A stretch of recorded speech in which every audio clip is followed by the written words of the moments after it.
রান্না করলো যে বিরিয়ানিটা এতটা সুস্বাদু হয়েছে যে আপনি জিভের জল আটকে রাখতে পারছেন না। কিন্তু তাই বলে কি আপনার পক্ষে কি পুরো না জিতলে বের হয়ে যাব? মার্কেট অ্যানালাইসিস করবো, ফান্ডামেন্টাল অ্যানালাইসিস করবো, রিয়েল মার্কেটের জন্য নিউজ অ্যানালাইসিস করবো, সব দেখে আমরা ট্রেড নিব। জিতলে জিতবো, না জিতলে কি করব? বের হয়ে যাব। আজকে $50 ডিপোজিট করছি বিদায় আজকে যে আমার $50 তুলতে হবে এই ধরনের টেন্ডেন্সি আমরা রাখতে পারবো না।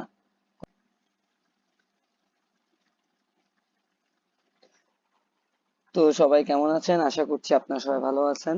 তো বর্তমানে ট্রেডিংটা এমন একটা পরিস্থিতিতে আসছে যে বাংলাদেশে পুরো একটা ট্রেন্ডে পরিণত হয়েছে এই ট্রেডিং বিষয়টা। তো আমরা আসলে ট্রেডিংটাকে যতটা সহজভাবে নিচ্ছি ততটা আসলে ট্রেডিংটা সহজ না। ইদানিং কি দেখা যাচ্ছে, আমরা কারো না কারোর মাধ্যমে ট্রেডিং এর সোর্সটা পাচ্ছি।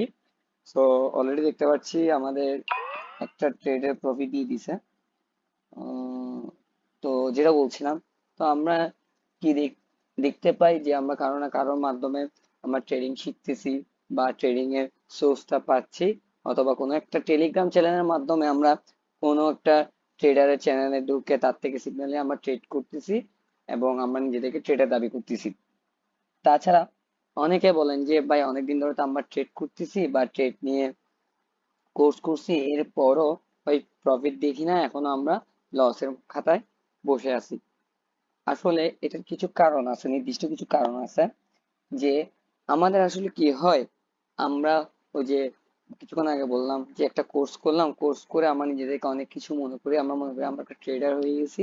আমরা $30, $40, $50 এই ধরনের কিছু অ্যামাউন্ট ডিপোজিট করে আমরা টার্গেটটাকে কি, যে আমরা আজকেই আমরা $50 ডিপোজিট করছি, আজকে দিনের মধ্যে আমরা পুরো $50 তুলে ফেলবো। তো এই ধরনের টেন্ডেন্সি নিয়ে যারা কাজ করেন অথবা যারা ট্রেড করতে আসেন তাদের জন্য কিন্তু ট্রেড আসেনি। 100 জন ভালো ট্রেডারের মধ্যে, 100 জন ভালো ট্রেডার বলছি, সরি, 100 জনের ট্রেড যারা শিখে, 100 জন ট্রেডারের মধ্যে ঠিক ঘুরে ফিরে দেখতে পারবেন জাস্ট একজন, তাও আবার ওই একজন ভালো ট্রেডার পাওয়াটাও অনেক মুশকিল। ওই একজন ভালো ট্রেডারও আমরা 100 জনের মধ্যে পাই না। কারণ কি, আমরা আমাদের ইমোশন যেটা, আমরা আমাদের ইমোশনকে কন্ট্রোল করতে পারি না। আমরা মনে করেন আজকে একটা ট্রেড নিলাম, ওই ট্রেডটা আমরা উইন করছি, তো উইন করার পর আমরা চিন্তা করি যে পরবর্তীতে আরেকটা ট্রেড নিই, ওটাও উইন করলাম, এরপর তৃতীয় নম্বর আরেকটা ট্রেড নিলাম, ওইটাও উইন করলাম। তো এতগুলো ট্রেড নিয়ে উইন করার পর আমরা মনে করি যে না, আরো কয়েকটা নিলে কেমন হয়। আরো কয়েকটা নেওয়ার টেন্ডেন্সি যখন আমাদের ভিতর ঢুকে যায় তখন আমরা কি করি, আমরা পরেরটা নিতে গিয়ে আমরা লসের খাতায় নাম লিখায় বসে থাকি। তা একটা যখন লস হয় তখন আমাদের টেন্ডেন্সি থাকে কি, যে আরেকটা নিই, অর্থাৎ আরেকটা ট্রেড নিই, অর্থাৎ আগের যে লসটা ছিল ওই লসটা রিকভার করার জন্য আমরা চিন্তা করি যে আমরা আরেকটা ট্রেড নিই। আপনারা দেখতে পাচ্ছেন যে অলরেডি আমি এখন দুইটা ট্রেড নিয়েছি এই ক্যান্ডেলে। প্রায় আপনার সাথে কথা বলতে বলতে একটু মার্কেটটা অ্যানালাইসিস করছিলাম, মনে করছি এখানে একটা ডাউনের ট্রেড আমাদেরকে উইন দিবে, ওই কারণে আমরা ডাউনের ট্রেডটা প্লেস করি। আর প্রায় 16 থেকে বা 13 থেকে 14 সেকেন্ড বাকি আছে, আশা করি এটাতে আমরা উইন পাবো। আচ্ছা, যাই হোক, তো আমরা লোভে পড়ে আমরা কি করতে থাকি, আমরা লস রিকভার করতে গিয়ে আরেকটা নিই, ওটাও লস। এরকম করতে করতে দেখা যায় আমরা যে $50 ডিপোজিট করছি, দিন শেষে আমরা ওই $50টা হেরে বসে থাকি। ভাই এভাবে করলে কখনো ট্রেডার হতে পারবেন না, কখনো আপনি এই ধরনের টেন্ডেন্সি নিয়ে একজন ভালো ট্রেডার হতে পারবেন না। ভালো ট্রেডার হতে গেলে আপনার যেমন দরকার market analysis, news analysis, fundamental analysis এবং আপনার সাইকোলজিকে কাজে লাগাতে হবে। তার সাথে আরেকটা জিনিস প্রয়োজন, যে জিনিসটা আপনি জানলে আজকের পর থেকে অন্তত যদি এই জিনিসটা মেনটেন করেন, হয়তো অনেক ইউটিউব ভিডিওতে দেখছেন, অনেক টেলিগ্রাম চ্যানেলে দেখছেন, কিন্তু আজকে আমি চেষ্টা করবো আরো সহজভাবে বিষয়টা বুঝাই দেওয়ার জন্য। ওই বিষয়টা হচ্ছে বা ওই জিনিসটা হচ্ছে মানি ম্যানেজমেন্ট। মানি ম্যানেজমেন্ট কি, আজকে আমি আপনাদেরকে খুব সুন্দরভাবে বুঝিয়ে দিব। মনে করেন আপনি একটা জায়গায় দাওয়াতে গেলেন, তো এখানে এমন বিরিয়ানি রান্না করলো যে বিরিয়ানিটা এতটা সুস্বাদু হয়েছে যে আপনি জিভের জল আটকে রাখতে পারছেন না। কিন্তু তাই বলে কি আপনার পক্ষে কি পুরো যে দেখছি যেটার মধ্যে বা পুরো যেখানের মধ্যে বিরিয়ানিটা রান্না করা হয়েছে সব বিরিয়ানি কি আপনার একা খাওয়া পসিবল? পসিবল না। আপনি ততটুকুই খেতে পারবেন যতটুকু আপনার পেটে জায়গা আছে। তো অতিরিক্ত খেলে কি হবে? আপনি কন্ট্রোলে বাইরে চলে যাবেন, আপনার পেটে কোনো না কোনো সমস্যা দিবে ওভার ইটিং এর ফলে। তাও আপনি বিরিয়ানি যতই স্বাদ হোক আপনি খেতে পারবেন কতটুকু? যতটুকু আপনার পেটে জায়গা আছে। তো মানি ম্যানেজমেন্ট জিনিসটা হচ্ছে ট্রেডিং এর জন্য অনেকটা পেটে যে জায়গার কথা বললাম ওই জায়গার মতো কাজ করে। অর্থাৎ এই মানি ম্যানেজমেন্টের মাধ্যমে আমরা আমাদের লোভ, আমরা আমাদের যে ইমোশন, ওই ইমোশনটাকে কন্ট্রোল করি এই মানি ম্যানেজমেন্টের মাধ্যমে। তো মোটামুটি আমি কথা বলতে বলতে আমি ট্রেড নিয়ে নিচ্ছি। যাই হোক হয়তো বা লস করতে পারি, কিন্তু লস হলো কিছু করার নেই, কারণ ভালো করে অ্যানালাইসিসটা করা সম্ভব হচ্ছে না। তো মানি ম্যানেজমেন্ট জিনিসটা কি? মানি ম্যানেজমেন্ট জিনিসটা হচ্ছে, মনে করেন আপনি আজকের দিনে ঠিক কতটুকু পরিমাণ ট্রেড করবেন, ওই বিষয়টা হচ্ছে কি মানি ম্যানেজমেন্ট। আপনার যে ট্রেডিং এর যে সাইকোলজি বা আপনি কতটুকু পর্যন্ত নিবেন ওটাই হচ্ছে মানি ম্যানেজমেন্ট। তো মানি ম্যানেজমেন্ট নিয়ে অনেকে বলেন যে ভাইয়া আমাকে একটা মানি ম্যানেজমেন্টের শিট একটু দেন, বা অনেক জায়গায় দেখি অনেক টেলিগ্রাম চ্যানেলে মানি ম্যানেজমেন্টের শিট খুঁজেন বা বিভিন্ন ভাবে বলেন। তো মানি ম্যানেজমেন্টে খুব শর্ট ভাবে আজকে আমি আপনাদেরকে দেখা দিব যে কিভাবে আপনারা নিজেরাই নিজেদের মানি ম্যানেজমেন্ট শিট তৈরি করতে পারবেন। ভিউয়ার্স দেখতে পাচ্ছেন যে অলরেডি আমি আরেকটা ট্রেড নিয়েছিলাম, ওটা তো আমি উইন ছিলাম, ঠিক আছে, ওইটা তো উইন হয়েছে। এই পর্যন্ত আপনার এই ভিডিওটা যখন আমি কন্টিনিউ করতেছি যতগুলো ট্রেড নিয়েছি সবগুলো ট্রেডই কিন্তু উইন। তো চলেন একটু দেখে আসি কিভাবে আমরা মানি ম্যানেজমেন্ট শিট তৈরি করতে পারবো। তার আগে আমি আরেকটি কথা বলে রাখি যে আপনাদের যদি ট্রেড করার ইচ্ছা থাকে, মনে করবেন $10, 15 বা $20 এই ধরনের বাজেট নিয়ে ট্রেড করাটা অনেক রিস্কি, ঠিক আছে। আপনি অবশ্যই $10 নিয়ে আপনি এমটিসি নিতে পারবেন না একটা ট্রেডে, নিতে পারবেন? নিতে পারবেন না। কিন্তু আপনি যদি $50 উপর যদি আপনার একটা অ্যামাউন্ট থাকে, ডিপোজিট ব্যালেন্স থাকে, তাহলে আপনি অনায়াসে কিন্তু ওখানে একটা এমটিসি নিতে পারবেন যদি আপনি প্রিভিয়াস ক্যান্ডেল হেরে যান, ঠিক আছে। তো সবসময় চেষ্টা করবেন মিনিমাম ব্যালেন্স $30 ডিপোজিট করার জন্য। আর বিকাশ, নগদ, রকেট এইসবের মাধ্যমে ডিপোজিট বা উইথড্র না করার জন্য চেষ্টা করবেন, সর্বোচ্চ চেষ্টা করবেন যাতে বিকাশ, নগদ, রকেট এইসবের মাধ্যমে আমরা ডিপোজিট বা উইথড্র না করি। চলেন আমরা মানি ম্যানেজমেন্ট শিটটা একটু দেখে আসি। তো মানি ম্যানেজমেন্ট শিটের জন্য আমরা গুগল ক্রোম ব্রাউজারে যাব, গিয়ে লিখবো কম্পাউন্ড, আমরা লিখবো হচ্ছে কম্পাউন্ডিং ক্যালকুলেটর। এই যে আমার সার্চ এর অপশনে চলে আসছে কম্পাউন্ডিং ক্যালকুলেটর, আমরা কম্পাউন্ডিং ক্যালকুলেটরে ক্লিক করব। করার পর এই যে দা ক্যালকুলেটর সাইট, এই অপশন আমরা যাব। যাওয়ার পর আজকে এই ভিডিও দেখে আপনি নিজে আপনার মানি ম্যানেজমেন্ট করতে পারবেন। সাইটে আসার পর আমরা কি করব?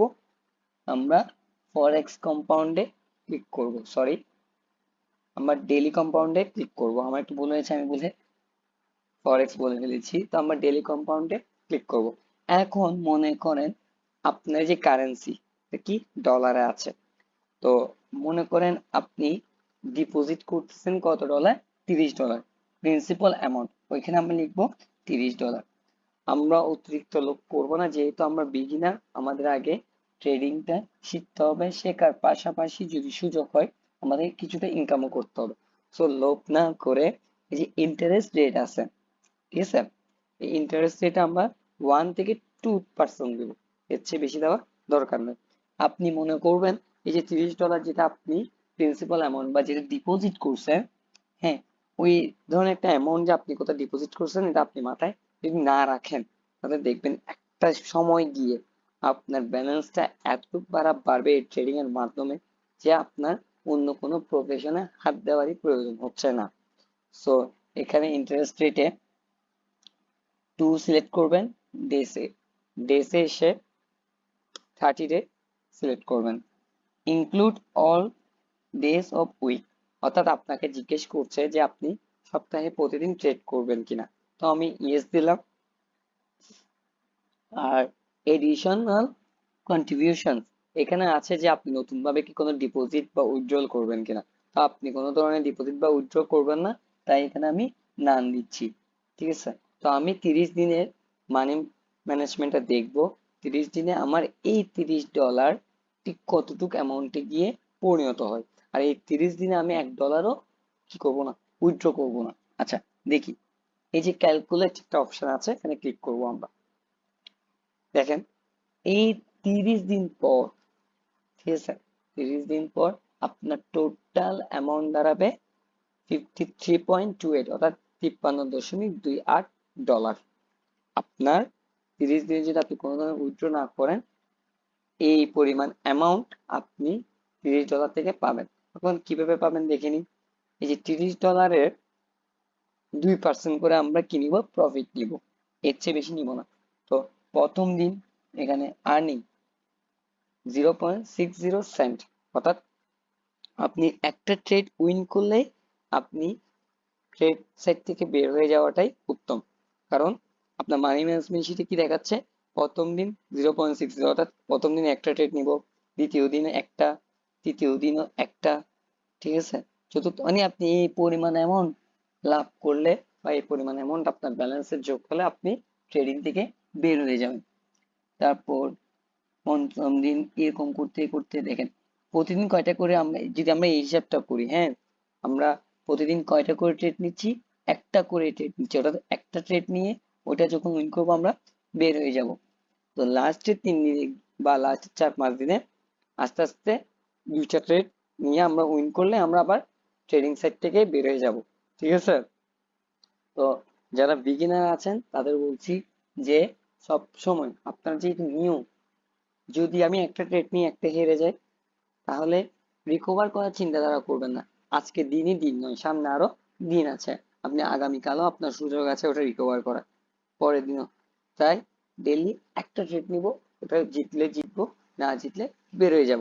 মার্কেট অ্যানালাইসিস করবো, ফান্ডামেন্টাল অ্যানালাইসিস করবো, রিয়েল মার্কেটের জন্য নিউজ অ্যানালাইসিস করবো, সব দেখে আমরা ট্রেড নিব, জিতলে জিতবো, না জিতলে কি করব, বের হয়ে যাব। আজকে $50 ডিপোজিট করছি বিদায় আজকে যে আমার $50 তুলতে হবে, এই ধরনের টেন্ডেন্সি আমরা রাখতে পারবো না। কথাটা হয়তো আপনাদেরকে বোঝাতে পারছি, আমি চেষ্টা করছিলাম খুব সহজভাবে বোঝানোর জন্য। আচ্ছা, এরপরও আমরা যদি 30 দিন যাওয়ার পর এই ব্যালেন্সটা না তুলি, ঠিক আছে, 53 আপনার আগে ছিল কত, $30, এখন এটা হয়ে গেল কত, 53। তাহলে পরের মাসেরটা দেখি।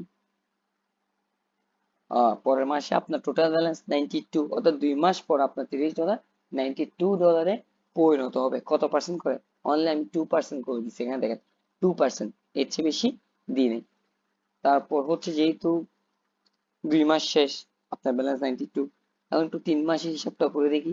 আসলে আমি আপনাদেরকে দেখাচ্ছি যে আগামী 6 মাসে আপনার $30 ঠিক কতটুকু ডলারে পরিণত হবে। এই যে $92, 2 মাস পর আবার লিখলাম 92, ক্যালকুলেট, 3 মাস পর 161, 3 মাস পর, 4 মাস পর, যেহেতু এখন $161, এখন এটা প্রিন্সিপাল অ্যামাউন্ট, ক্যালকুলেট করেন 285। এই দেখেন প্রত্যেক মাসের জন্য আপনি আলাদা আলাদা শীট পাবেন, দেখেছেন, তাহলে 285। তাহলে চতুর্থ মাস শেষ, পঞ্চম মাসের জন্য দেখি একটু, $506। আচ্ছা, এটা হচ্ছে লাস্ট মান্থ। ঠিক আছে, মানে আমরা 6 মাসে গিয়ে আমাদের $30 কতটুকু হচ্ছে ওটা দেখবো। 506, ক্যালকুলেট, $896, $896 আপনি 6 মাস শেষে কত ডলার থেকে পাচ্ছেন, অনলি $30 থেকে। তাহলে চিন্তা করেন, আমরা যদি আমাদের ইমোশনটাকে একটু কন্ট্রোলে রেখে যদি কাজ করি, আমরা কতটুকু পরিমাণ প্রফিট আমরা মার্কেট থেকে নিতে পারবো। কথাটা হয়তো আপনাদের আমি বোঝানোর চেষ্টা করছি, অথবা আমি চেষ্টা করছি আমার মতো করে, যাতে করে আপনারা খুব ইজি হয়ে বুঝেন। সো যারা ভিডিও দেখছেন তারা চেষ্টা করবেন। আর কারো যদি কোনো কোশ্চেন থাকে ইনবক্সে আমাকে নক দিবেন, অথবা আর যারা চান আমার কোর্সে ভর্তি হতে, তারা আমার টেলিগ্রাম চ্যানেলে জয়েন হন। টেলিগ্রাম চ্যানেলের লিঙ্ক ডিসক্রিপশনে দেওয়া আছে, আপনারা ওখান থেকে আমার টেলিগ্রাম চ্যানেলে জয়েন করে ক্লাস করার জন্য ভর্তি হতে পারবেন। আর কোর্স ফি বা যাবতীয় তথ্য সব টেলিগ্রাম চ্যানেলে আমি জানিয়ে দেবো। ধন্যবাদ সকলকে, সবাই ভালো থাকবেন। শুভরাত্রি।